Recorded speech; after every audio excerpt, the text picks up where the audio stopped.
Bienvenidos a esta lección 4 del curso de preparación para el GED. Otra vez este es un proyecto de yo, Kelton Mock y Héctor Mendiola. En esta lección vamos a hablar sobre los verbos en tiempos compuestos y también algunos otros temas como la voz pasiva y las contracciones. Ok, como introducción a los tiempos compuestos, ya que hemos visto los tiempos simples, que son presente, futuro y pasado, vamos a estudiar los tiempos compuestos. Se llaman tiempos compuestos porque al conjugar el verbo se incluye otro verbo auxiliar. Y aquí está un ejemplo. Has been, que en español quiere decir ha sido, has been, es la forma del verbo to be en un tiempo compuesto. En este caso el verbo to have se traduce a haber, que es un verbo auxiliar. Entonces auxiliar quiere decir que el verbo no es el más importante, pero todavía tiene uso en la formación de un verbo compuesto. Hay que recordar que to have también significa tener. Entonces hay que recordar que cuando digo en esta lección, cuando estamos hablando de to have, en español estamos hablando de haber. Pero es importante recordar que to have también se traduce a tener en español. Entonces tienen los dos significados. Ok, para empezar es necesario discutir algo que se llama el participio, que es el participle. Entonces es un componente de los tiempos compuestos que tenemos que discutir antes de estudiar los tiempos compuestos. El participle. El participio es una forma del verbo que tiene dos usos específicos. El primero es como un modificador, y un modificador habla sobre algo que es como un adjetivo, es algo que describe al sustantivo. Para hacer usamos el verbo to be más el participio. Entonces aquí está un ejemplo. The vase is broken. The vase is broken. El florero quiere decir the vase, está quebrado. Quebrado califica al sustantivo que es florero. Entonces en este caso, vean que estamos usando el verbo break, que está en la forma de broken. Y en español, quebrado es del verbo quebrar. Entonces estamos trabajando con ese verbo. Sin embargo, en esta oración, el verbo no tiene una función, no funciona como un verbo regular, no funciona como una acción.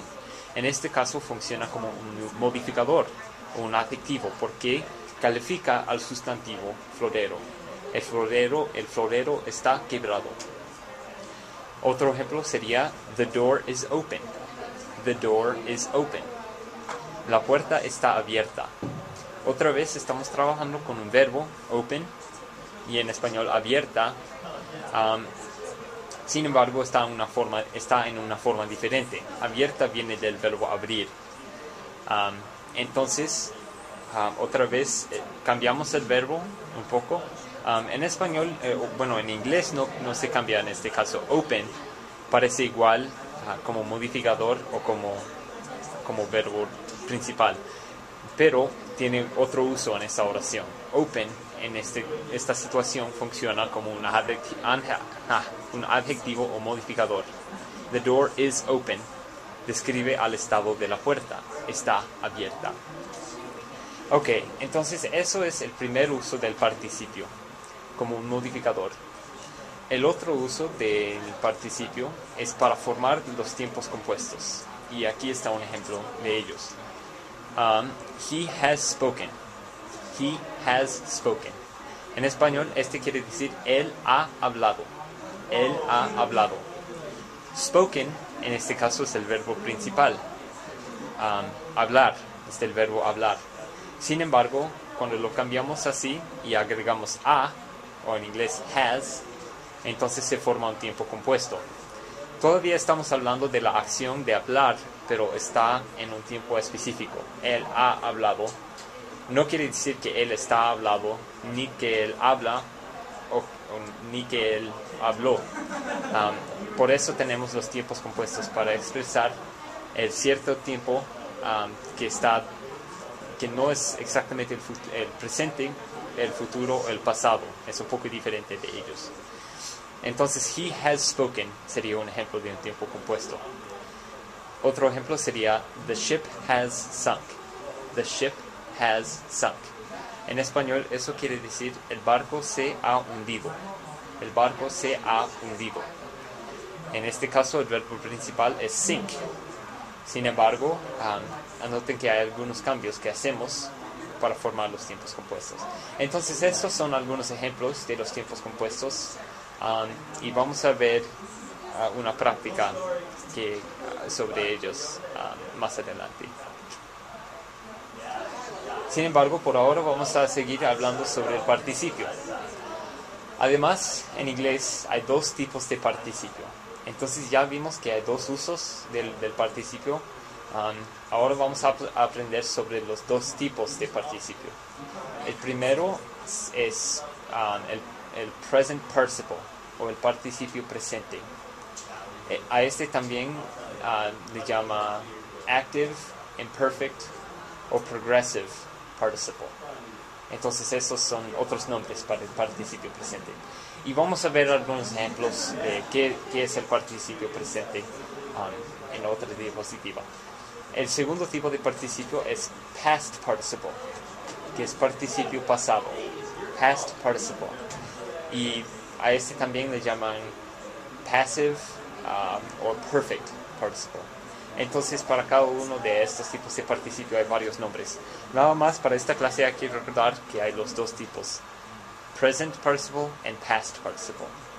Y vamos a ver algunos ejemplos. Primero, el present participle. El participio presente es la forma del verbo en la que agregamos un ing al fin del verbo. Entonces, para reconocer el present participle, buscamos al fin del verbo para ver si hay el ing. Y si hay, entonces sabemos que es present participle. Todos los verbos en participio presente tienen que llevar el ing al fin.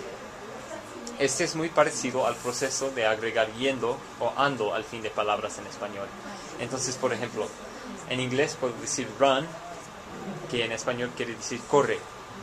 Sin embargo, para cambiar eso al participio presente, en inglés yo agregaría ing. Entonces tendría running. Running. En español, para cambiar corre al participio presente, sería corriendo. Corriendo. Entonces, en los dos idiomas hay que agregar un sufijo especial al verbo para formar el participio presente. Para hacer eso, muchas veces es necesario quitar la última vocal en el verbo. Y aquí está un ejemplo de eso. To have, having. Entonces noten que sacamos la E y agregamos ing. To drive se convierte en driving. Driving. Entonces otra vez sacamos la E y agregamos ing. Entonces en la mayoría de los casos sacamos la última vocal del verbo y agregamos ing. Sin embargo, hay excepciones, una de las cuales es el verbo to be. El participio presente de ella es being. Entonces anoten que en este caso no sacamos la vocal, nada más agregamos ing al final. Otras excepciones son to flee, que es fleeing. Entonces otra vez no sacamos la última vocal.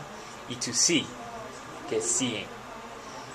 También existen otras excepciones que envuelven verbos pequeños de dos letras. Por ejemplo, go, que quiere decir ir en español. Para formar el participio presente con el verbo go, nada más agregamos ing, no sacamos la o. Entonces sería going. Es el mismo con do, que quiere decir hacer.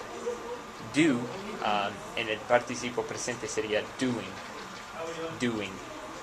Y por fin hay algunos verbos que cambian cuando agregamos el ing.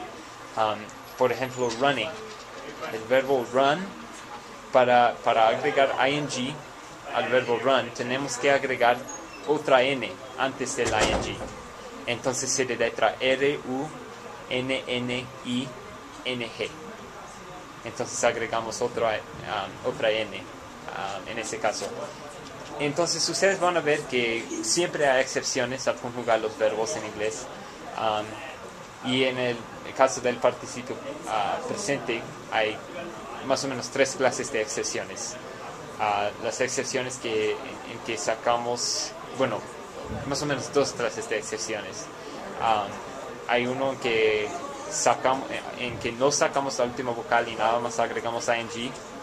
Y también hay la en que agregamos otra letra o hacemos otro cambio a la ortografía del verbo al convertirlo al participio presente.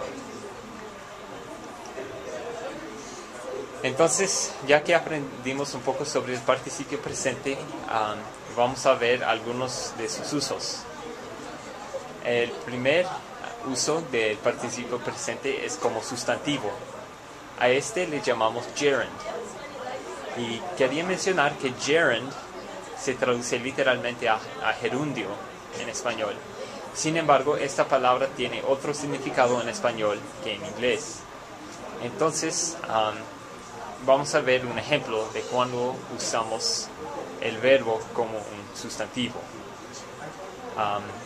El primero dice, I like running. I like running. Running es el participio presente porque termina con ing. Sin embargo, en este caso no funciona como verbo el participio presente. Running, en este caso, es un sustantivo. Y para ver cómo puede ser eso, vamos a ver la traducción en español. A mí me gusta la carrera. A mí me gusta la carrera. Entonces en español está más claro la diferencia. Carrera es un sustantivo. Ahí está la preposición, la, o no es una preposición, el artículo, la carrera.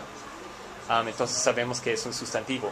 Sin embargo, en inglés la diferencia no está muy clara. Entonces